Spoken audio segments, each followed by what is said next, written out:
Bonjour et bienvenue chez DigiSchool. Je suis Vanessa Brossard, votre professeure d'histoire-géographie. Et aujourd'hui, nous allons travailler un chapitre d'éducation civique portant sur la nationalité et la citoyenneté en France et en Europe.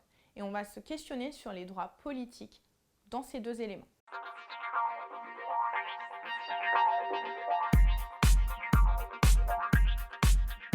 Il y a une différence entre nationalité et citoyenneté. Nationalité est en effet plus large que citoyenneté. La nationalité, ce sont des Français qui partagent les mêmes lois. La citoyenneté, c'est par contre les droits politiques. Lorsqu'on est citoyen, on peut par exemple voter lors de certaines élections. Alors, quels sont les moyens de devenir et d'être français? Alors, être français, c'est le droit du sang, c'est-à-dire qu'il faut être né de parents français. Mais on peut également devenir français. 3 moyens. Premier moyen, le droit du sol. Le droit du sol, c'est le fait d'être né en France de parents étrangers.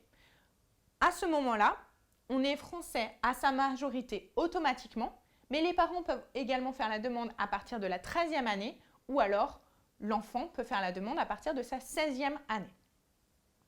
Deuxième moyen de devenir français, la naturalisation. Il s'agit d'une personne étrangère qui est née de parents étrangers. Il faut avoir résidé au moins 5 ans en France, connaître l'histoire de la France, la langue et ne pas avoir de casier judiciaire. Cependant, ce n'est pas automatique. Ce n'est pas automatiquement accepté. Enfin, dernière possibilité pour devenir français, le mariage. On peut se marier avec un Français et la nationalité est obtenue après 4 ans de vie commune.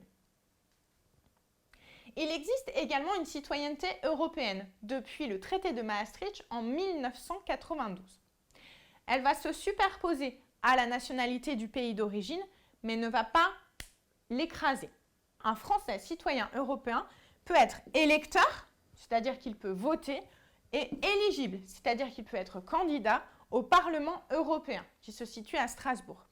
Un étranger, citoyen européen, peut également participer aux élections municipales en France. Merci d'avoir regardé cette vidéo. N'hésitez pas à regarder les autres vidéos en lien avec le programme de 3e et à bientôt chez DigiSchool.